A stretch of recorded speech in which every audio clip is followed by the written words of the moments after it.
So, Dr. Spindler, tell us about your journey to Hardin-Simmons. How did you end up here at Hardin-Simmons? Well, it's kind of an interesting journey, but I interviewed a year before I was finishing my doctorate, and they offered me the job, but I knew that if I didn't finish my dissertation, I wasn't ever going to finish, and so I did not take the job. So you turned us down? I turned you down. Wow, okay. However, I think God had other plans. Good. And so 2 weeks later they said, okay, if we hold your contract for a year, would you be willing to come back and teach for us? And so they did. And I finished out my dissertation. In fact, I defended my dissertation in August, like the 1st, and I started here on August the 22nd. Wow, they weren't kidding. They wanted you here. Yeah. Okay, so what is it that you love about Hardin-Simmons students?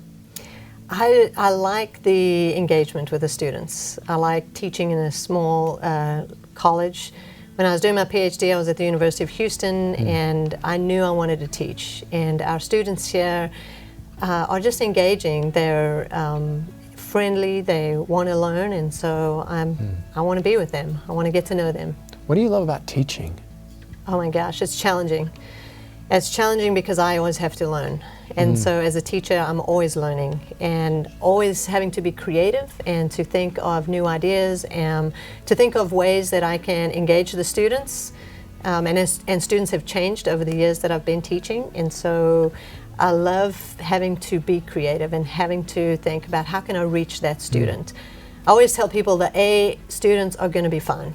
It's the students that are the C students that how do I awaken the passion in them? How do I get them to understand that this material is not just about a grade, it's about learning and it's about life. So let's say you awaken the passion and the light goes on. How does that make you feel? Oh, I love it. I love to see them go and be successful. Like the greatest feeling of success that I have is to see a student say, man, I get this and I love it and I'm going to go do this for the rest of my life. What is it about faculty that's that one thing that they love, that light bulb, and then they love to see the success?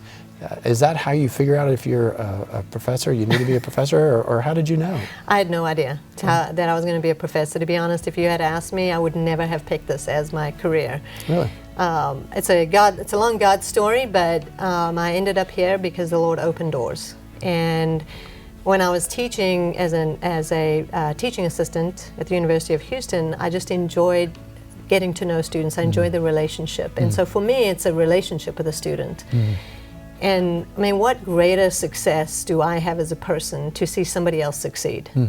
And I want it. Like graduation is always wonderful, but very heartbreaking because they're going away, but they're going away to be successful. You got an accent, and I'm assuming it's from like Oklahoma No, or Kansas? Much further south. Okay, tell us a little bit, because I know people will ask. We'll wonder Yeah, about sure. that.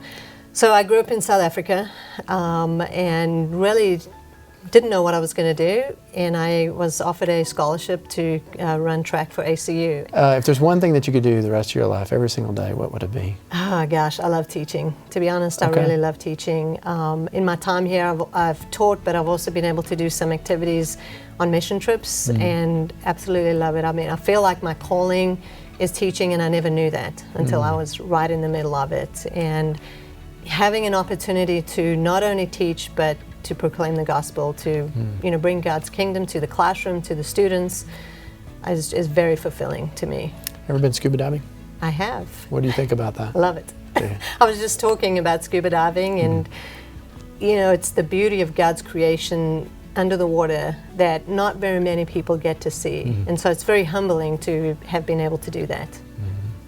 Well, I want to tell you one thing. Thank you so much for praying for me. One of the first people that I met on campus was you in a meeting, and you said, I'm praying for you, and how can I pray for you? So I appreciate you doing that. Yeah, you're welcome. And I appreciate you coming in today and sharing your story. Yeah, you're welcome. Thank you very much.